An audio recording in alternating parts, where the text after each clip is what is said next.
You're listening to Financial Advisor Marketing, the best show on the planet for financial advisors who want to get more clients without all the stress. You're about to get the real scoop on everything from lead generation to closing the deal. James is the founder of theadvisorcoach.com, where you can find an entire suite of products designed to help financial advisors grow their businesses more rapidly than ever before. Now, here is your host, James Pollard. This episode is scheduled to come out on December 23rd, so I figured I'd do something different because you've got the holiday season in full swing. I want to talk about book recommendations. And the reason I want to do that in this episode specifically is because a lot of financial advisors relax for a little bit around this time of year. I don't think you should take your foot off the gas completely, but I do think it's important that in between gingerbread cookies and opening presents and popping champagne for New Year's Eve and New Year's, it's important to relax and recharge so you can take off running in 2025. And one of the things I'd like to challenge you to do is read at least one book by the end of the year. It doesn't have to be one of the books that I recommend here, but just read at least one. If you're listening to this episode the first day it comes out, that means you have 8 days left until January 1st, 2025. If you get a book that's 240 pages, then all you have to do is read 30 pages per day, which isn't that much. If you read a page a minute, then it's only 30 pages per day.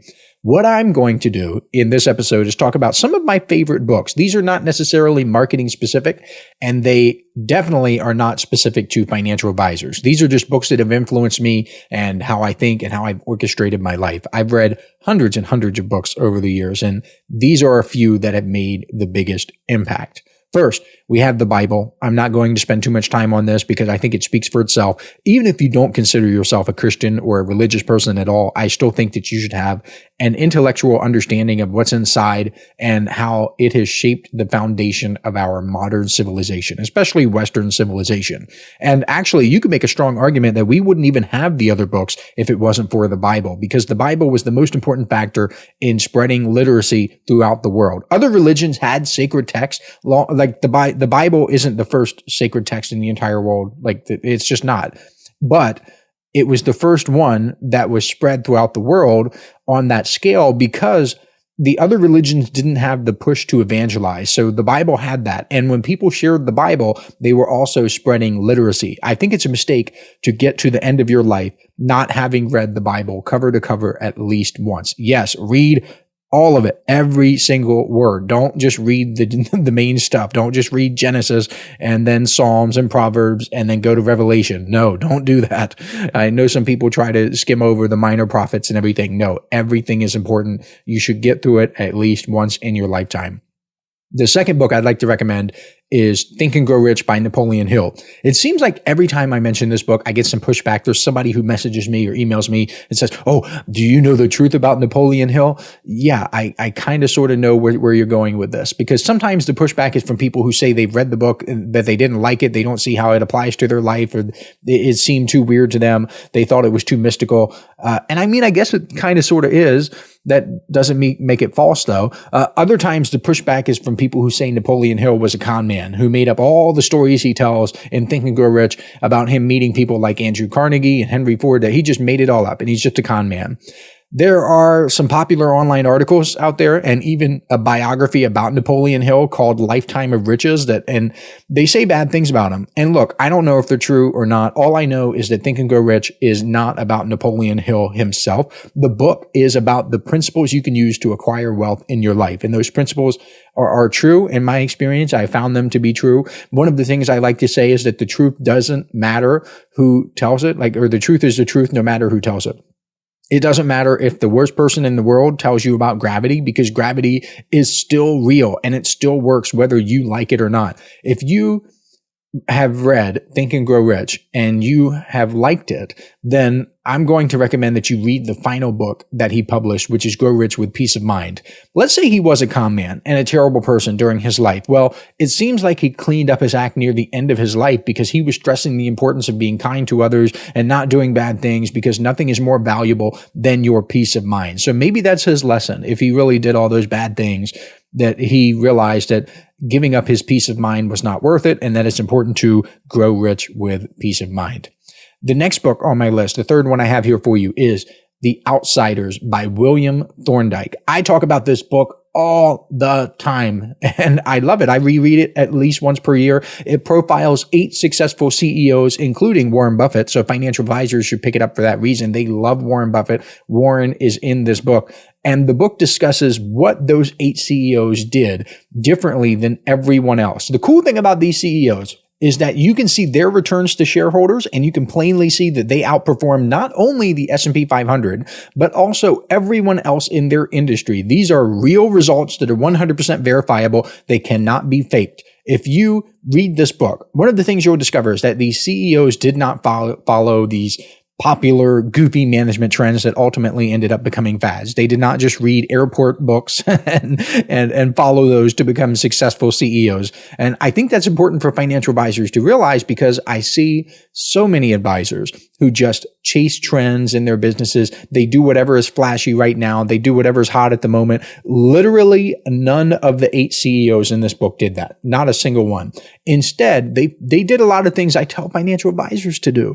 For example, the biggest thing that separated them from everyone else is they thought like investors. They were capital allocators. Don't I tell financial advisors to do that all the time? Don't I tell financial advisors that they should focus on risk-adjusted return? Don't I say they should focus on money out and money in? Don't I say they should do those things? Yes, all the time. Don't you think it's strange that the most successful CEOs all did things like that? Certainly it isn't a coincidence. One of the things they did differently, which allowed them to outperform, was this.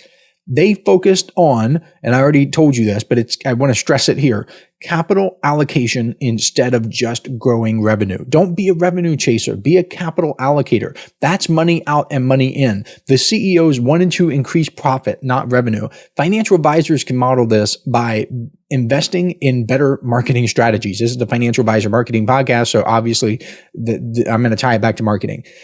Rather than aiming for just rapid client growth at all times, like the grow at all cost mentalities, what if you prioritized quality clients? What if you prioritized profit? How different would your business be? Another thing they did differently from other CEOs was that they were long-term thinkers. They prioritized long-term shareholder value, even if it meant delivering a bad quarter or two. Some other CEOs, they were afraid to post a bad quarter. And even today, CEOs are afraid to put up bad numbers. They just do short-term activities over and over to look good. So they have a good quarter 1, then a good quarter 2, then a good quarter 3. But having a bad quarter 1 and quarter 2 could lead to an absolutely amazing, phenomenal year 3, 4, and 5. Like, does that make sense? I hope it does. The exceptional CEOs, they were focused on the long term. They did things that may have looked bad in the short term, but were fantastic for the long term. I'll try to tie this back to marketing too. Let's say that for one quarter, you go hog wild with marketing. You invest so much money in marketing. You spend a bunch on paid ads and direct mail and seminars and all of these other things. You just go all out. You spend so much money that your accountant thinks you've gone mad. For that one quarter, your income statement might show a lower profit or heck, even a loss. But what's really happening here? You're getting marketing results. And even if you don't get the marketing results right away, you get data that can help you improve next quarter and the next quarter and the next quarter.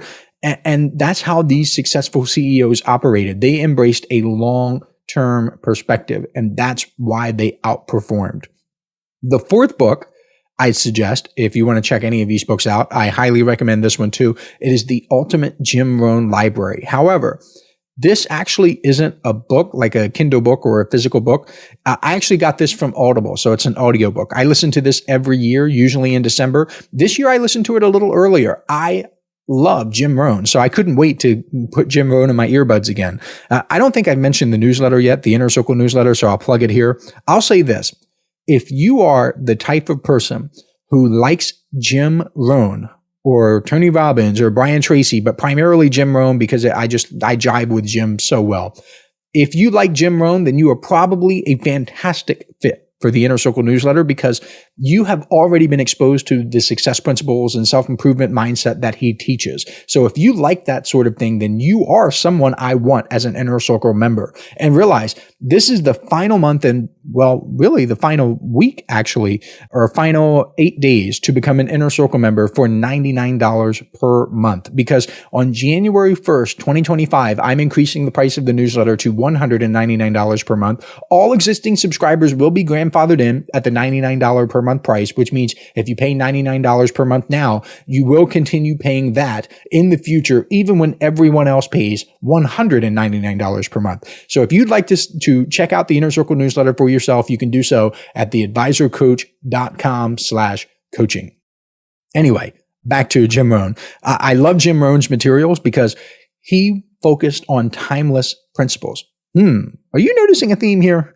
It seems like I'm a really big fan of timeless principles because we have the Bible, then we have Think and Grow Rich from 1937, I believe. Then we have The Outsiders about CEOs that followed timeless principles. Now we have this.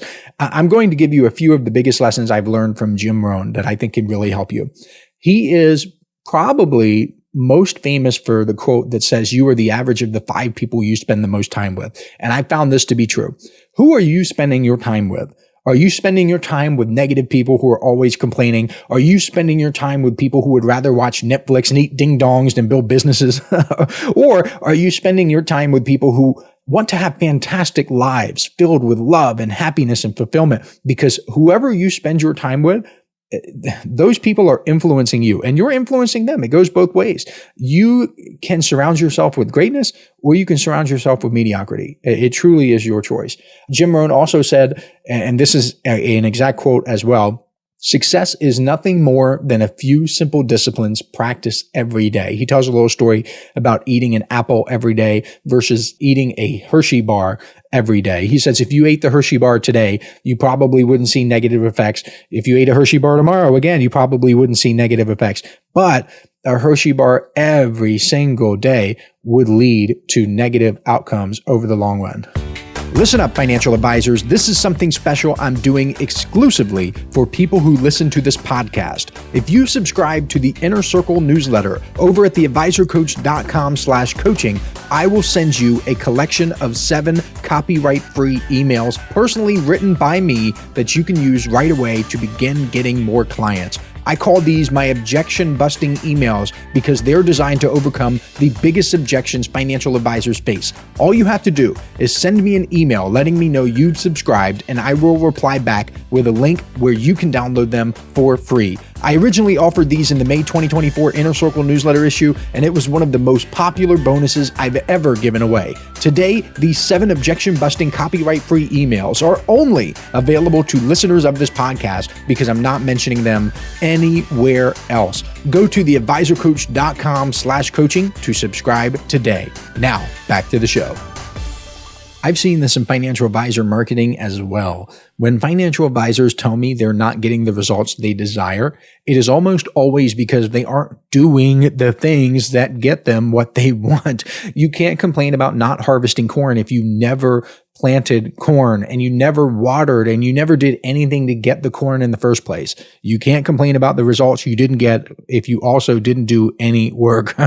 Another gem from Jim Rohn is, if you don't design your own life plan, chances are you'll fall into someone else's plan. That's the harsh reality for a lot of people. So many people are just players in someone else's game. They're NPCs. They're just bobbing along, going wherever life takes them and never charting their own course. I think that's a sad way to live your life. And I made a commitment to myself I would never live that way.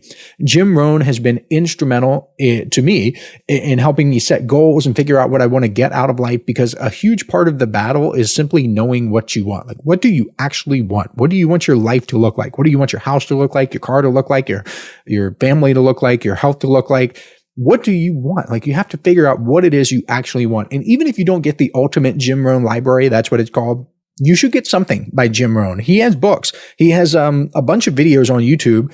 Well, he doesn't. He died in 2009, I believe. But there are videos on YouTube of his speeches and lectures, and they're all awesome. I don't think I've ever seen a single Jim Rohn thing that I did not like. The fifth book is 80/20 Sales and Marketing by Perry Marshall.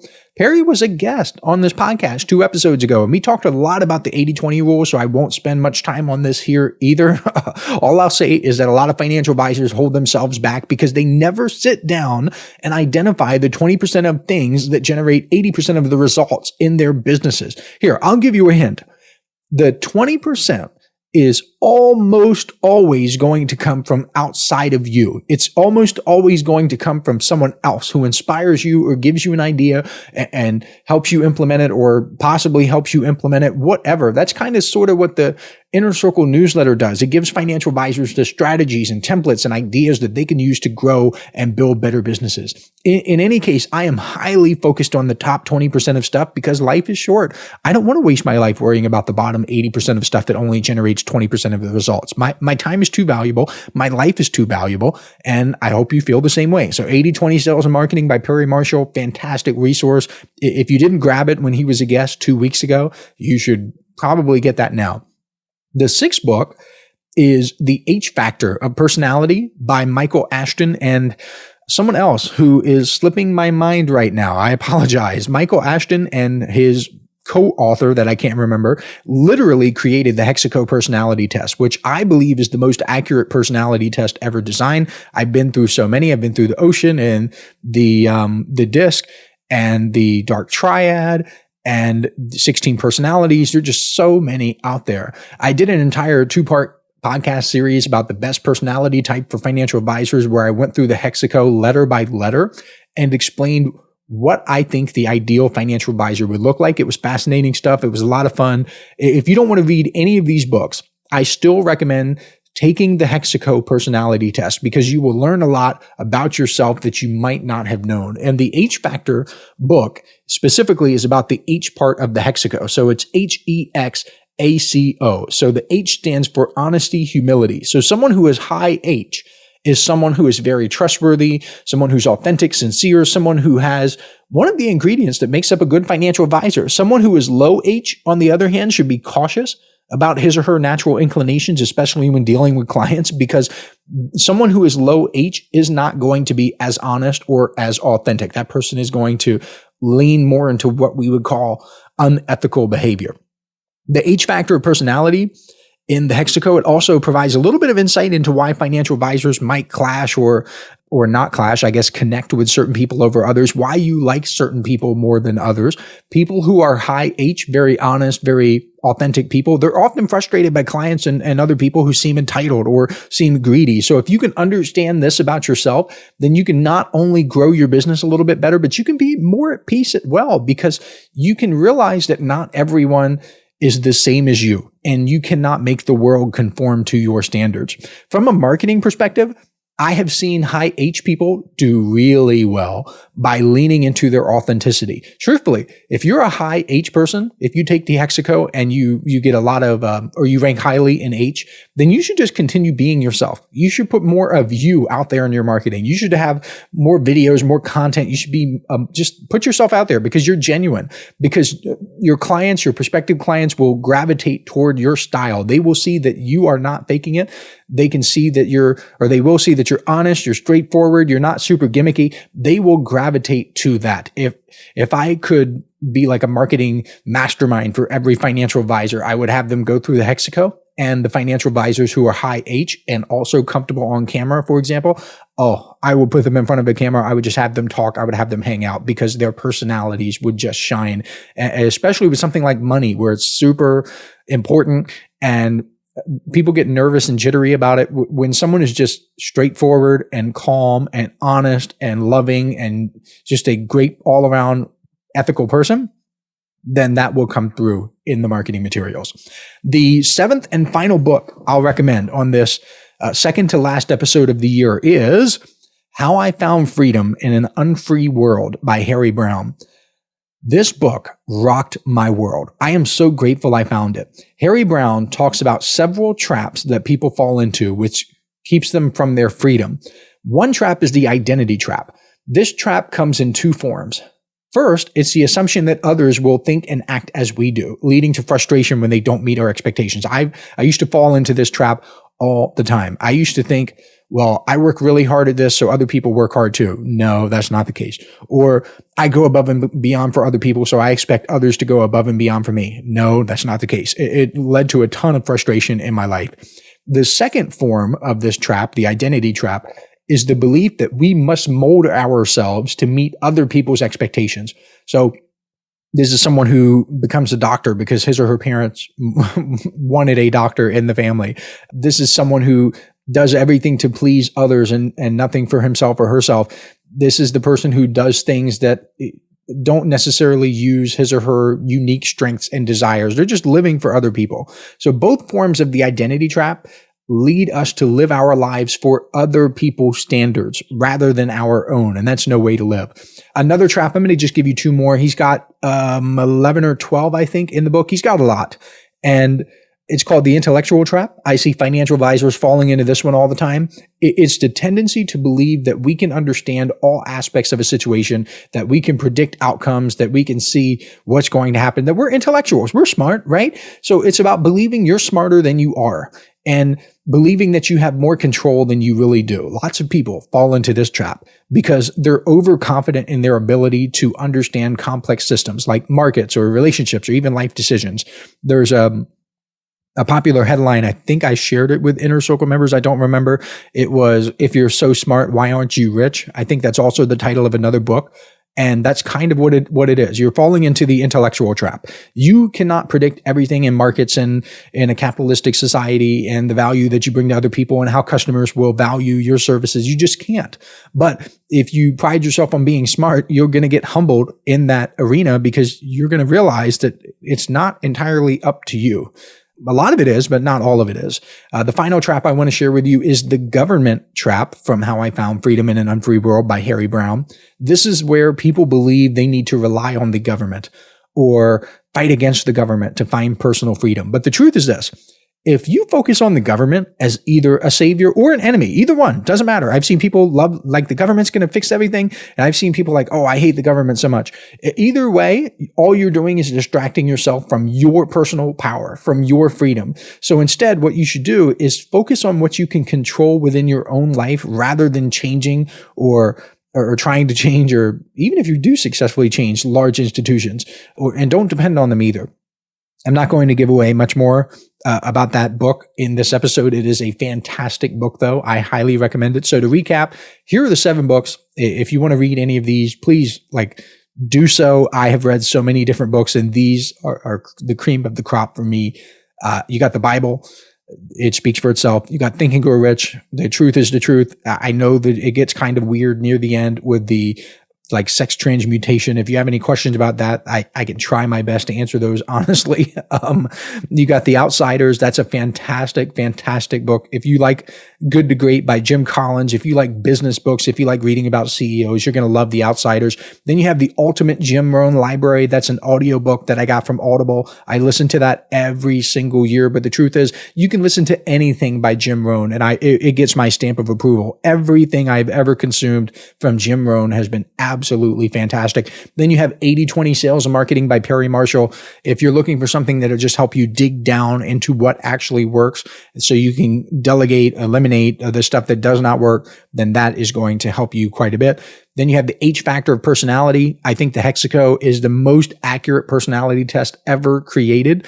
If you don't read the H Factor, it can get a little dry at times because it's a psychology book. But if you don't read it, at least take the Hexaco. And then finally, you have How I Found Freedom in an Unfree World. This book totally shifted my worldview. I am so thankful that I found it. And I probably want to reread that one. I think I'm going to go back. I'm going to reread How I Found Freedom in an Unfree World. So thank you for listening. I hope you have a wonderful holiday season. And I will catch you next week for the very final, the last episode of 2024. This is thepodcastfactory.com.